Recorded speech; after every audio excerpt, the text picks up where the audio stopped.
Dear friend, K E A ವತಿಯಿಂದ ಇವತ್ತು ಹೊಸ ಅಪ್ಡೇಟ್ ಪ್ರಾರಂಭವಾಗಿದೆ. ಏನು ಅಂದರೆ, ಕೃಷಿ ಕೋಟಾದಡಿ ಯಾರು ಅರ್ಜಿಯನ್ನು ಸಲ್ಲಿಸಿದಾರ ಅವರಿಗೆ ಇವತ್ತು ಕೃಷಿ ಕೋಟದ ಅರ್ಹರ ಪಟ್ಟಿ ಮತ್ತು ಕೃಷಿ ಕೋಟದ ಅಲ್ಲದ ಅನರ್ಹರ ಪಟ್ಟಿಯನ್ನು ಬಿಡುಗಡೆ ಮಾಡಿದ್ದಾರೆ. ಅದ್ರ ಬಗ್ಗೆ ನಾವು ಇವತ್ತು ಸ್ವಲ್ಪ ಡೀಟೇಲ್ ಆಗಿ ತಿಳ್ಕೊಳ್ಳೋಣ ಫ್ರೆಂಡ್ಸ್. ಬನ್ನಿ. ಮೊದಲು ನಾವು ಕೆ ಇ ವೆಬ್ಸೈಟಿಗೆ ಹೋದ ನಂತರ ಇಲ್ಲಿದೆ ನೋಡ್ರಿ. ಕೆ ಇ ವೆಬ್ಸೈಟಿಗೆ ಹೋದ ಮೇಲೆ ಅಲ್ಲಿ ಹೋಮ್ ಪೇಜಿಗೆ ಹೋಗಬೇಕು. ಹೋಮ್ ಪೇಜಿಗೆ ಹೋದ ನಂತರ ಇಲ್ಲಿ ಪ್ರವೇಶ ಅಂತ ಇರುತ್ತಲ್ಲ, ಅಲ್ಲಿ ಕ್ಲಿಕ್ ಮಾಡಿದಾಗ ಇಲ್ಲಿ ಕೊಟ್ಟಿದ್ದಾರೆ ನೋಡಿರಿ. ಮೊದಲು U G C E T application edit ಕೊಟ್ಟಿದ್ದಾರೆ. ಯಾರಾದರೂ ಆರ್ ಡಿ ಸಂಖ್ಯೆಯನ್ನು ರಾಂಗ್ ಮಾಡ್ಕೊಂಡಿದ್ರೆ ಈಗಲೇ ಎಡಿಟ್ ಮಾಡಿಕೊಳ್ರಿ. ಯಾಕೆ ಅಂದರೆ ನೀವು ಕ್ಯಾಸ್ಟ್ ಇನ್ಕಮ್ದು ರಾಂಗ್ ಎಂಟ್ರಿ ಮಾಡಿದ್ರೆ ನಿಮ್ಮ ಕೋಟಾ ಹೋಗ್ತಕ್ಕಂಥ ಸಾಧ್ಯತೆ ಹೆಚ್ಚಾಗಿರುತ್ತೆ.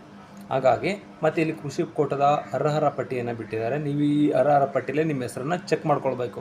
ಅರ್ಹರ ಪಟ್ಟಿಯಲ್ಲಿದ್ದರೆ ಮಾತ್ರ ನಿಮಗೆ ಹಾಲ್ ಟಿಕೆಟ್ ಕೃಷಿ ಕೋಟದ ಹಾಲ್ ಟಿಕೆಟ್ ಸಿಗುತ್ತೆ. ಇಲ್ಲಿ ಅನರ್ಹರ ಪಟ್ಟಿಯನ್ನು ಕೊಟ್ಟಿದ್ದಾರೆ. ಇಲ್ಲಿ ಅನರ್ಹರ ಪಟ್ಟಿ ಕೊಟ್ಟಿರೋದ್ರಿಂದ ಅಲ್ಲೆಲ್ಲಾರು ನಿಮ್ಮ ಹೆಸರಿದೆ ಅಂದರೆ ನೀವು ಮಾಡಿರ್ತಕ್ಕಂಥ ನೋಟ್ರಿ ಏನಾದ್ರು ರಾಂಗ್ ಇದ್ದರೆ ಅವ್ರು ಯಾವ ಫಾರ್ಮೆಟಲ್ಲಿ ಕೊಟ್ಟಿದ್ದಾರೋ ಅದೇ ಫಾರ್ಮೆಟಲ್ಲಿ ನೋಟ್ರಿ ಇರಬೇಕು. ಹಾಗಾಗಿ ಮತ್ತೆ ಅವರಿಗೆ ಎಡಿಟಿಂಗ್ ಆಪ್ಷನ್ಸ್ ಕೊಡ್ತಾರೆ. ನೀವೇನು ಈ ಅನರ್ಹರ ಪಟ್ಟಿಯಲ್ಲಿ ಅದ್ರ ಹೆಸರು ಮುಂದೆ ಕೊಟ್ಟಿರ್ತಾರೆ, ನಿಮ್ದೇನು ತಪ್ಪಾಗಿದೆ ಅದನ್ನು ನೀವು ರೆಡಿ ಮಾಡಿಕೊಡ್ರಿ. ಇಲ್ಲೇನಾಗಿದೆ ಅಂದರೆ ನೋಡಿ, ರಿವೈಸ್ಡ್ ಎಲಿಜಿಬಲ್ ಕ್ಯಾಂಡಿಡೇಟ್ ಮತ್ತು ಇಲ್ಲಿ ಫೇಲ್ಡ್ ಕ್ಯಾಂಡಿಡೇಟ್ ಕೊಟ್ಟಿದ್ದಾರೆ.